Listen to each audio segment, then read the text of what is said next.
नमस्कार दोस्तों, स्वागत है आपके के नर्सिंग क्लासेज में। और आज जो हम पढ़ने जा रहे हैं वो पढ़ने जा रहे हैं स्टैटिक्स के बारे में।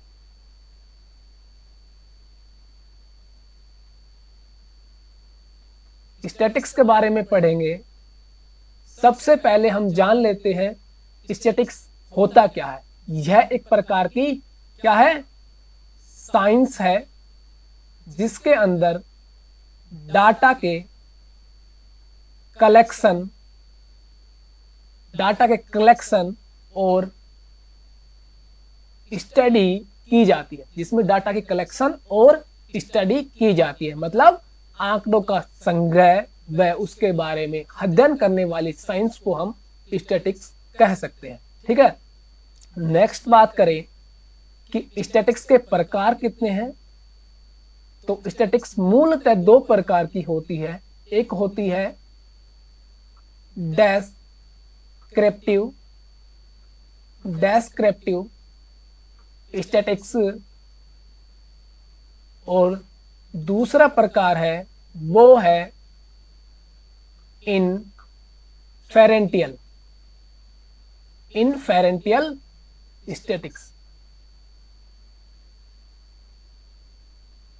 ठीक है, तो आज जो हम पढ़ेंगे वो पढ़ने वाले हैं डेस्क्रिप्टिव स्टैटिक्स, और उसमें भी वही पढ़ेंगे जो कॉम्पिटिटिव एग्जाम में क्वेश्चन पूछे जाते हैं। इनफेरेंटियल स्टैटिक्स में खाली मैं इतना बता दूं कि यह क्या होती है, यह होती है टेस्ट फॉर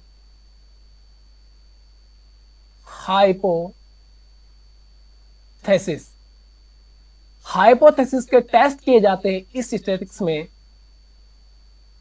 एग्जाम में पूछा गया था हाइपोथेसिस क्या होता है। आरआरबी 2019 के एग्जाम में क्वेश्चन पूछा गया कि हाइपोथेसिस के बारे में क्या क्वेश्चन पूछा गया। क्वेश्चन पूछा गया कि दो वेरिएबल के बीच में दो वेरिएबल के बीच में क्या प्रीडिक्शन, दो वेरिएबल के अगर बीच में कोई प्रिडिक्शन होती है जो कि टेस्ट की जा सके, वह क्या कहलाता है। तो ऑप्शन में था हाइपोथेसिस, जो कि राइट आंसर था। तो हाइपोथेसिस होता क्या है, यह दो वेरिएबल के बीच में प्रिडिक्शन या टेंटेटिव या एक्सप्लेनेशन, टेंटेटिव या प्रिडिक्शन, जो कि which can be tested, जो कि क्या की जा सके, टेस्ट की जा सके, उसे क्या कहते हैं, हाइपोथेसिस। ठीक है, क्लियर है सभी को। चलो आगे देखते हैं। हम जो पढ़ने वाले थे वही उसके बारे में देखते हैं। हम पढ़ने वाले थे क्या, हम पढ़ने वाले थे डेस्क्रिप्टिव स्टैटिक्स के बारे में। ठीक है, तो डेस्क्रिप्टिव स्टैटिक्स के बारे में हम पढ़ेंगे। तो सबसे पहले हम जान लेते हैं इसके प्रकार के बारे में। यह चार प्रकार की होती है। डेस्क्रिप्टिव स्टैटिक्स क्या होती है, चार प्रकार की होती है, जिसमें पहला है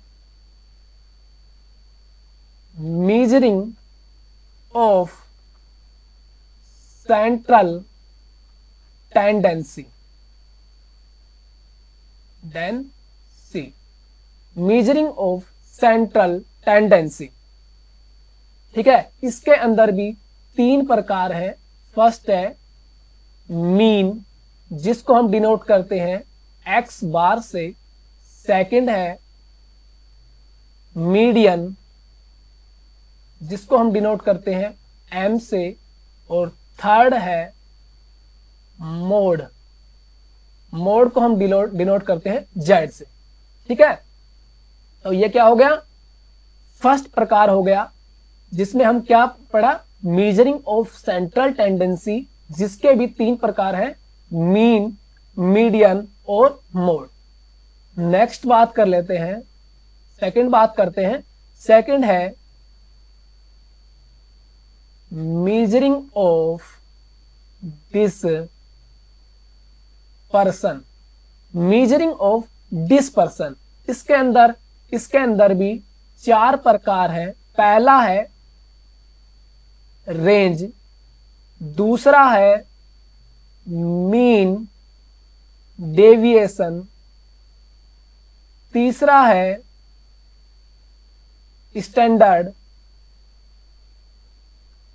डेविएशन और फोर्थ है क्वार्टाइल डेविएशन। ठीक है, इसके अंदर क्या है, कुछ 4 प्रकार हैं। ठीक है, जिसके अंदर है range, mean deviation, standard deviation और क्वार्टाइल डेविएशन। नेक्स्ट बात करते हैं हम थर्ड, वो है measuring of condensation, measuring of condensation. ठीक है, इसके भी 2 प्रकार हैं। पहला है ट्यूबुलेशन और दूसरा प्रकार है वो है ग्राफ। ग्राफ भी इसमें 5 प्रकार से डिवाइड है। पहला है पाई चार्ट, दूसरा है लाइन ग्राफ, तीसरा है बार ग्राफ, चौथा है हिस्टोग्राम और लास्ट 5वां है स्कैटर्ड। ठीक है, स्कैटर्ड। ठीक है, नेक्स्ट बात कर लेते हैं इसके 4th टाइप के बारे में। जो इसका 4th टाइप है, डेस्क्रिप्टिव स्टैटिस्टिक्स का 4 टाइप है मेजर ऑफ रिलेशनशिप। ठीक है, मेजर ऑफ रिलेशनशिप। ठीक है, कुछ इस प्रकार से इसको डिवाइड किया गया है डेस्क्रिप्टिव स्टैटिस्टिक्स को। ठीक है, इसमें बहुत प्रकार हो गए। अगर हम डीपली सभी को पढ़ने जाएंगे तो हमारा बहुत टाइम लग सकता है। ठीक है, ये स्टैटिक्स के हमने स्टैटिक्स के बारे में देखा। स्टैटिक्स मूलतः हमने देखी 2 प्रकार से, 2 प्रकार देखे। पहला प्रकार देखा डेस्क्रिप्टिव स्टैटिक्स, दूसरा प्रकार देखा इन्फेरेंशियल स्टैटिक्स। ठीक है, उसके अंदर हम सिर्फ ये जाना कि हाइपोथेसिस होता क्या है। हाइपोथेसिस होता है 2 वेरिएबल के बारे में, प्रिडिक्शन, टेंटेटिव या एक्सप्लेनेशन, जो कि टेस्टेड किया जा सके, जो कि टेस्ट किया जा सके, वो कहलाता हाइपोथेसिस। आरआरबी 2019 के अंदर एक क्वेश्चन पूछा गया था। ठीक है, नेक्स्ट बात की हमने डेस्क्रिप्टिव स्टैटिस्टिक्स के बारे में। हमने उसमें पढ़ा यह मूलतः 4 प्रकार से होती है। इसमें हमें पहला पढ़ा मेजरिंग ऑफ सेंट्रल टेंडेंसी, उसके अंदर हमने बताए 3 प्रकार, मीन, मीडियन, मोड। सेकंड हमने पढ़ा मेजरिंग ऑफ डिस्पर्सन, इसके अंदर भी 4 प्रकार है, range, mean deviation, standard deviation, quartile deviation. Third हमने पढ़ा मेजरिंग ऑफ कंडेंसन, उसके अंदर टेबुलेशन और ग्राफ। ग्राफ के अंदर हमें 5 बताए, pie chart, line graph, bar graph, histogram और स्ट्रेटाइल। ठीक है, चौथा हमने पढ़ा मेजरिंग ऑफ रिलेशनशिप। ठीक है, आज जो हम पढ़ेंगे वो पढ़ेंगे सिर्फ measuring of central tendency, measuring of central tendency, measuring of central tendency और पढ़ेंगे हम ग्राफ के बारे में। एग्जाम में मोस्टली इन्हीं पे क्वेश्चन पूछे जाते हैं। तो हम पढ़ने जा रहे हैं पहला मेजरिंग ऑफ सेंट्रल टेंडेंसी। ठीक है, इसके अंदर हमने पहला पढ़ा था क्या, मीन। मीन को हमने किससे डिनोट किया है, वो किया है एक्स बार से। मीन क्या होता है, मीन होता है एवरेज। मीन क्या होता है, मीन होता है एवरेज, किसी भी वैल्यू का एवरेज। ठीक है, मीन क्या होता है, एवरेज होता है। ठीक है, अब हम इसको फॉर्मूला से देख लेते हैं। एक्स बार बराबर sum of total value, sum of total value upon sum of total number, sum of total number. Sum of total value को हम डिनोट कर देंगे x और सम ऑफ टोटल नंबर को डिनोट कर देंगे n। तो फॉर्मूला आ गया x बार बराबर x अपॉन n। अब इसको एग्जाम्पल के थ्रू समझेंगे, आपको बिल्कुल क्लियर हो जाएगा। एग्जाम्पल है, एग्जाम्पल क्या है कि कोई 5 पर्सन है, कोई 5 पर्सन है जिनका वेट है किस प्रकार, इनका वेट है 50 किलो, 70 किलो, 65 किलो, 45 किलो और 60 किलो। कोई 5 पर्सन है, इनका वेट निम्नानुसार है 50, 70, 65, 45 और 60। इनका हमें मीन बताइए। ठीक है, एग्जाम में क्वेश्चन आएगा ऐसे डायरेक्ट, तो हमें कैसे करना है, तो हमें निकालना है एक्स बार।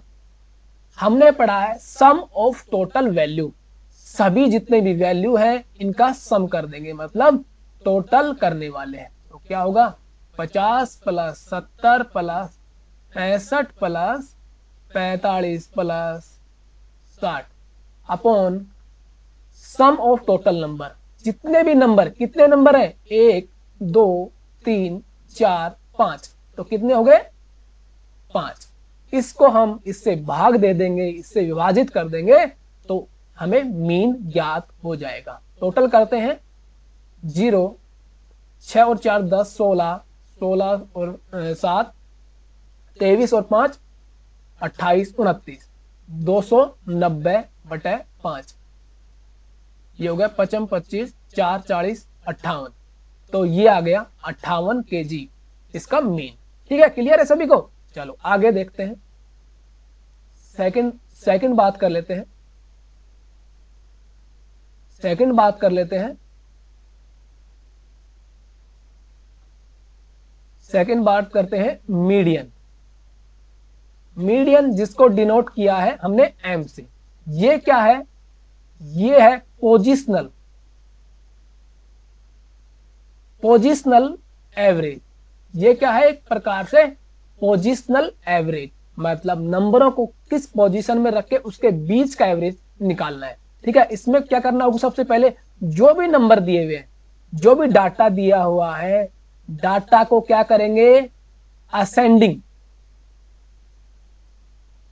असेंडिंग ऑर्डर में पहले उसको क्या करेंगे, अरेंज करने वाले हैं। सबसे पहले जो भी आपको पास डाटा है उसको हम असेंडिंग ऑर्डर में अरेंज करेंगे, फिर हम फॉर्मूला लगाने वाले हैं, वो रहेगा, फॉर्मूला रहेगा n+1 अपॉन 2 और जो नंबर आया वो। ठीक है, क्लियर है सभी को। चलो आगे देखते हैं इसका एग्जाम्पल। ठीक है, इसका एग्जाम्पल देख लेते हैं सबसे पहले, अभी क्लियर हो जाएगा सभी को। इसका एग्जाम्पल देखा अपन ने, एग्जाम्पल में दे दिया कि 4 5 1 3 2 8 1, कुछ इस प्रकार से एग्जाम्पल दे दिया और हमसे पूछा इसका मीडियन क्या होगा।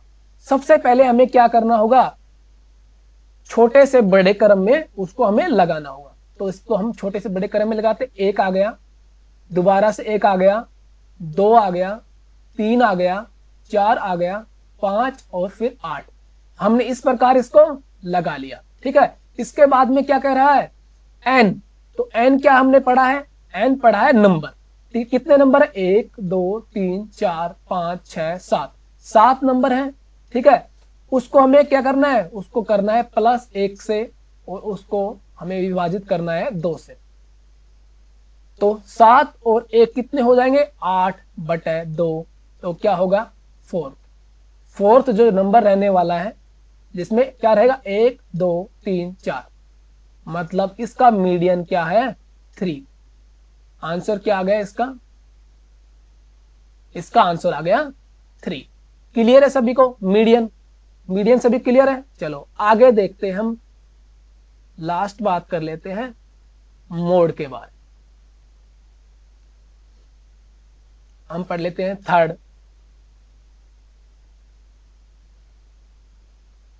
मोड।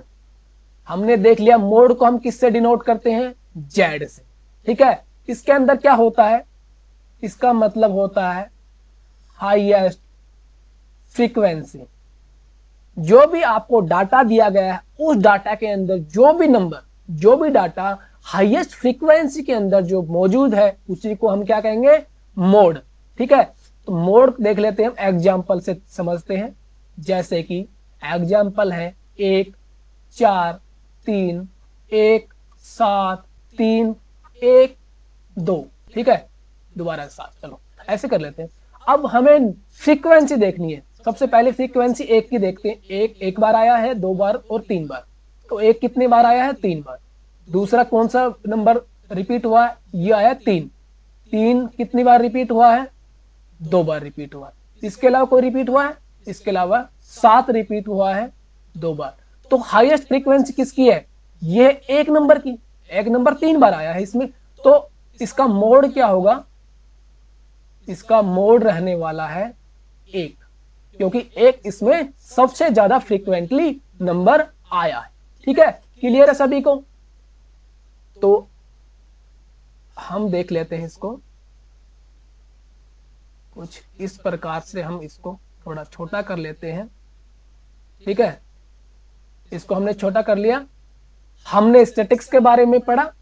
ठीक है, स्टैटिक्स में हमने 2 प्रकार पढ़े, 2 प्रकार में डेस्क्रिप्टिव। स्टैटिक्स में भी हमने क्या पढ़ा, मेजरिंग ऑफ सेंट्रल टेंडेंसी, जिससे हमें क्वेश्चन पूछे जाते हैं, सिर्फ हम उसी को देखने वाले हैं। ठीक है, अब हम लास्ट बात कर लेते हैं। हमने क्या पढ़ने का सोचा था, हमने पढ़ने का सोचा था मेजरिंग ऑफ सेंट्रल टेंडेंसी, और दूसरा हम पढ़ेंगे ग्राफ। तो हम सेकंड जो पढ़ेंगे वो पढ़ेंगे ग्राफ, जिस पे डायरेक्ट क्वेश्चन पूछा जाता है कि इमेज दे दिया जाएगा एग्जाम में और पूछा जाएगा ये किस प्रकार का ग्राफ है। ठीक है, तो हमें उसका पता होना चाहिए। हमने पढ़ा है पहला पाई चार्ट। पाई चार्ट कैसा होता है, पाई चार्ट कुछ इस प्रकार से होता है।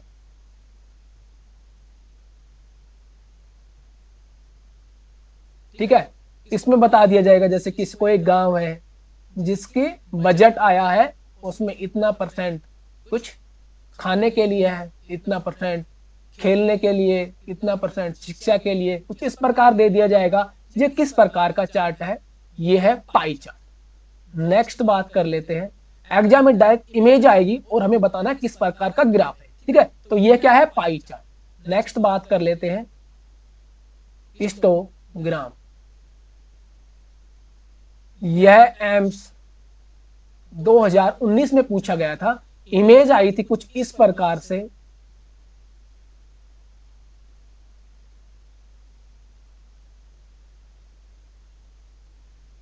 बिल्कुल ये पास पास। यह किस प्रकार का चार्ट है, यह है हिस्टोग्राम।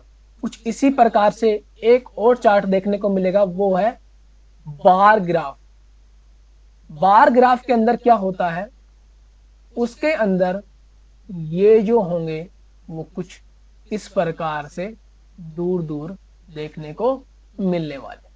ठीक है, ये हो गया बार ग्राफ। फोर्थ हम बात कर लेते हैं लाइन ग्राफ के बारे में। लाइन ग्राफ कुछ इस प्रकार रहेगा, उसमें कुछ इस प्रकार से कुछ डिटेल दी हुई होगी और यहाँ पे एक लाइन होगी जो इंगित कर रही होगी। तो ये किस प्रकार का ग्राफ है, लाइन ग्राफ। और लास्ट बात करते हैं स्कैटर्ड में। स्कैटर्ड में क्या होता है, स्कैटर्ड में कुछ इस प्रकार से कुछ बिंदु होंगे। ठीक है, तो ये क्या होगा, स्कैटर्ड। क्लियर है सभी को। एग्जाम में एक बार ये पूछा जा चुका है हिस्टोग्राम, और एक बार हम देख लेते हैं ये पूछा जा गया हाइपोथेसिस। ठीक है, हाइपोथेसिस पूछा जा चुका है। ठीक है, हमने यहाँ पे इसको देख लिया। क्लियर है सभी को। आज जो हमने पढ़ा स्टैटिक्स के बारे में वो सभी को क्लियर है।